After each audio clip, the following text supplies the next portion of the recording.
In a world where sudden societal upheaval can become a reality, being prepared for the first 100 days after a collapse is crucial for survival. The initial phase following such a significant event often determines long-term resilience and adaptability. This video aims to equip individuals with the knowledge and skills necessary to navigate the challenges that may arise during this critical period. We will explore essential strategies for securing food, water, and shelter, as well as addressing mental health and community engagement. Preparedness is not just about having supplies. It's also about cultivating a mindset that embraces flexibility and resourcefulness. By understanding the potential risks and remaining proactive, individuals can increase their chances of thriving, rather than merely surviving, in the aftermath of a crisis. This comprehensive approach will empower viewers with the tools they need to face uncertainties head-on. 1. Assessing the situation. In the aftermath of a collapse, whether it be due to natural disasters, societal breakdowns, or other catastrophic events, the first crucial step to ensuring your survival is to thoroughly assess the situation.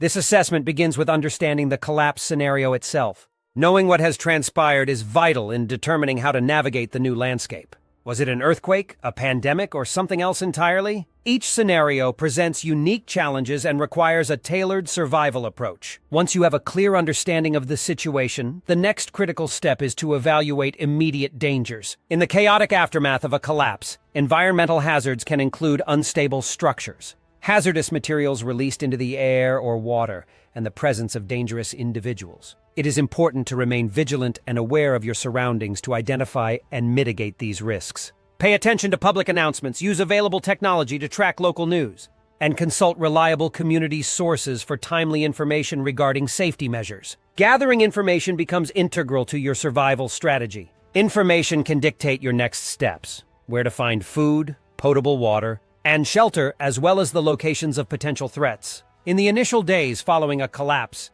prioritize communication with others in your vicinity.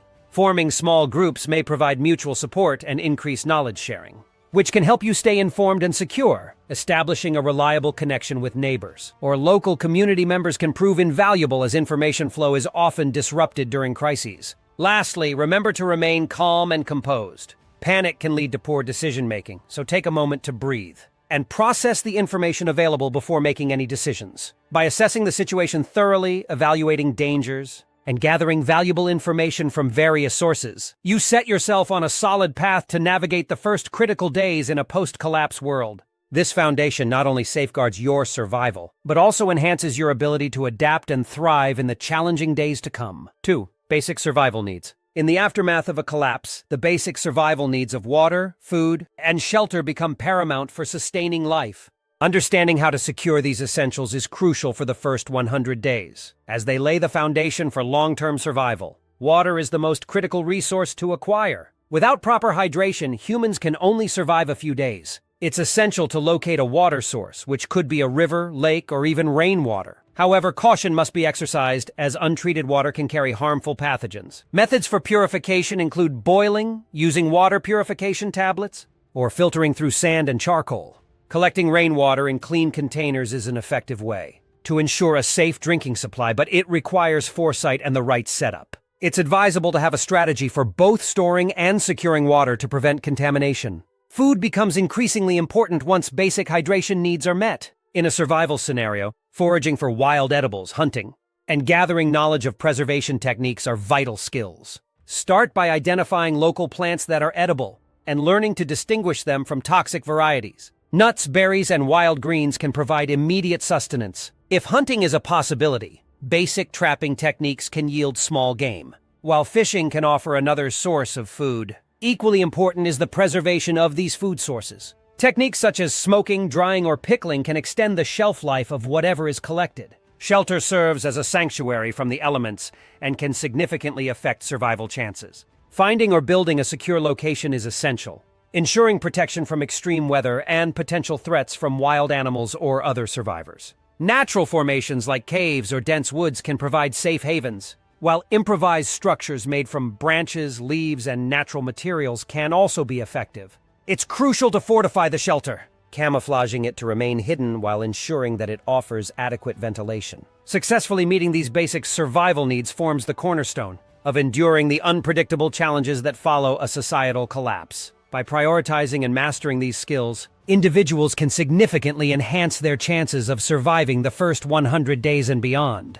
3. Essential gear and supplies. When preparing for the first 100 days after a collapse, equipping yourself with the right gear and supplies is crucial for survival. The key to enduring such a challenging time is to ensure you have must-have tools and supplies ready at your disposal. Firstly, essential tools for survival should include a multi-tool or Swiss Army knife, which offers versatility and functionality in a compact form. Fire-starting tools such as waterproof matches, lighters, or flint can prove invaluable for creating warmth and cooking food. Additionally, a reliable flashlight or headlamp with extra batteries will help navigate through dark environments. A sturdy base for constructing a shelter, such as a tarp or heavy-duty plastic sheeting, can provide protection from the elements and enhance your chances of survival. Next, consider investing in first aid essentials. A well-stocked first aid kit should contain items like bandages, antiseptic wipes, gauze, and pain relievers. Beyond the basics, it can be beneficial to include specialty items like a tourniquet or splints for more severe injuries. Knowledge of first aid practices is just as important as having the supplies. So taking a course or studying first aid manuals can prepare you for emergencies that may arise during this crucial period. Lastly, creating a bug-out bag is vital for rapid evacuation if threats arise. This should include essential supplies like water filtration methods, non-perishable food items, a compact emergency blanket, a whistle for signaling help, and a change of clothes. It's important to ensure this backpack is lightweight, but includes everything you might need for at least 72 hours away from home. Regularly review and update your bug-out bag to ensure its contents remain relevant and functional. By equipping yourself with these essential gear and supplies, you significantly increase your chances of navigating the complexities and uncertainties in the aftermath of a collapse, allowing you to stay safe and resilient in the face of adversity. 4. Security and defense. In a post-collapse scenario, the security of your location becomes paramount for survival. The initial step is to evaluate and reinforce your living space. Assess potential vulnerabilities in your home, such as easily accessible windows and doors, and take measures to secure them. Consider installing barriers like heavy-duty locks, window grills, or even makeshift barricades. If possible, create a designated safe room within your home, outfitted with supplies and a reliable means of communication. This room should be easily defensible and stocked with essentials in case of an emergency. Equally important is employing strategies for protection that extend beyond physical fortifications. Developing a solid situational awareness will help you detect potential threats before they escalate. Keep an eye on your surroundings and establish routines to cycle through locations to avoid predictability. Gather information from local sources to remain informed about developments in your community and any emerging threats. Make use of technology to your advantage. Two-way radios or walkie-talkies can maintain communication among your group, while solar-powered CCTV cameras can provide an extra layer of surveillance. Building community alliances is not merely an option, but a necessity for collective security and defense. In uncertain times, numbers can provide safety in numbers, so it's essential to network with like-minded individuals. Hold community meetings to discuss security strategies, share resources, and establish a mutual aid plan. Consider forming a neighborhood watch to monitor for suspicious activities or potential intruders. Trust will be crucial in these alliances, so develop relationships with your neighbors over time, sharing skills and knowledge that could benefit the community as a whole. Moreover, establishing clear communication protocols with your allies will help coordinate actions effectively. Set up signals or code words in case of emergencies to ensure that everyone understands what to do in various scenarios. Pooling resources can also significantly enhance your defensive capabilities.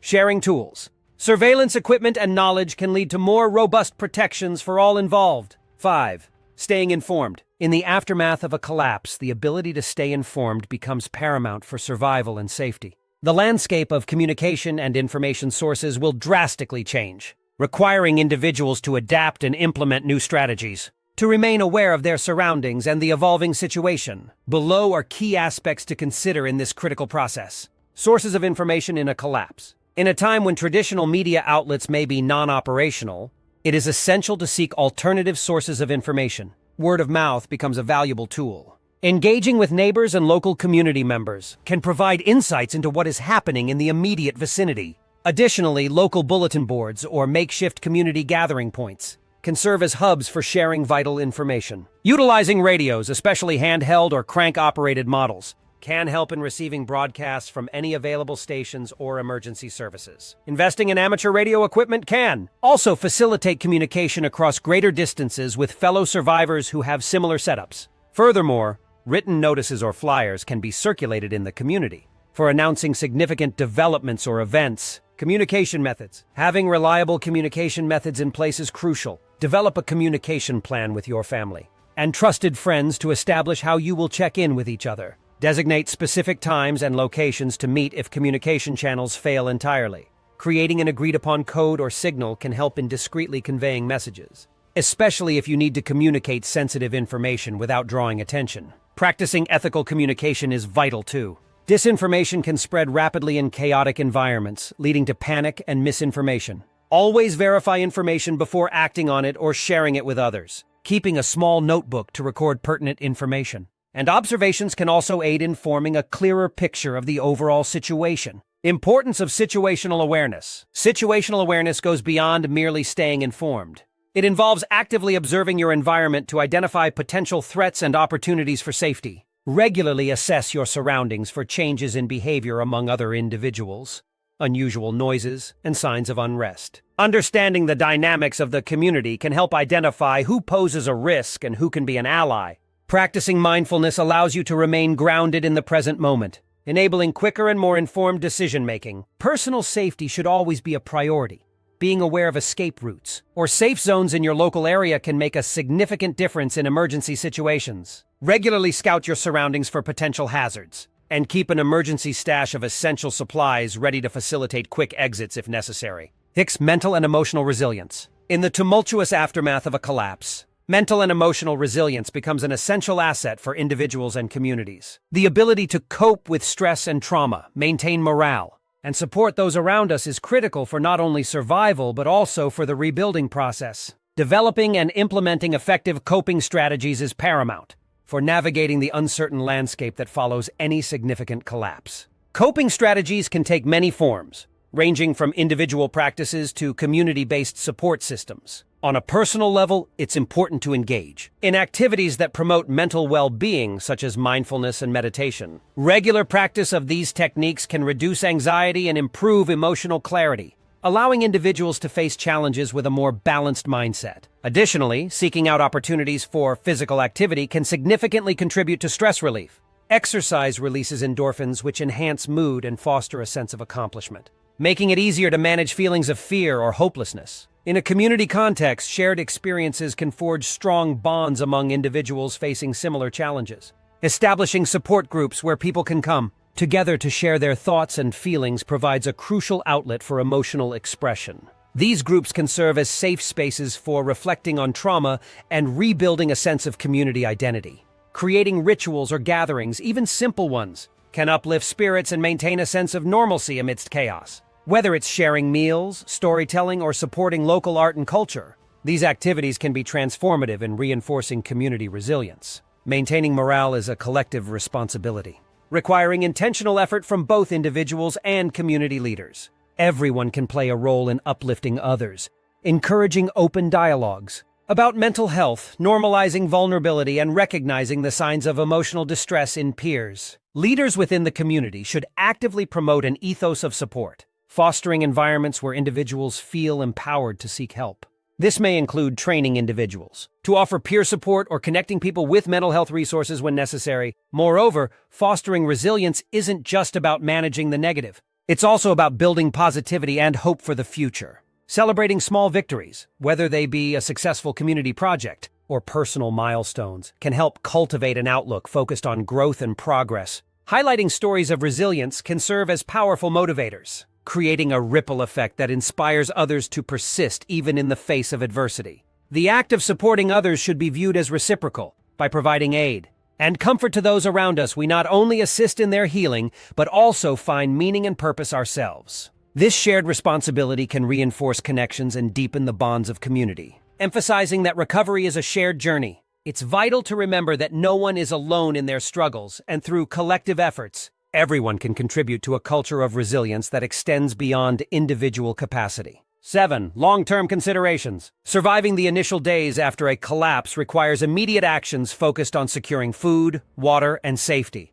However, as the dust begins to settle and the immediate threats are managed, attention must turn towards long-term viability and sustainability. Planning for the future beyond the first 100 days is crucial to ensure not only survival but the re-establishment of normalcy in an altered world. This phase encompasses sustainable living practices and a proactive approach toward rebuilding and recovery efforts, which are essential for thriving in a new environment. One of the first steps in long-term planning is to reassess available resources and strategize their use thoughtfully. This includes inventorying supplies, such as food stocks, tools, and medical supplies, while also evaluating skills. Communities need to come together to share knowledge and resources. A strategic approach to farming, for example, could help establish food security. Learning to cultivate crops, raise livestock, and forage for wild edibles will be paramount. It's also essential to understand permaculture principles, which can help create sustainable agricultural systems that work in harmony with nature, thereby promoting biodiversity and soil health.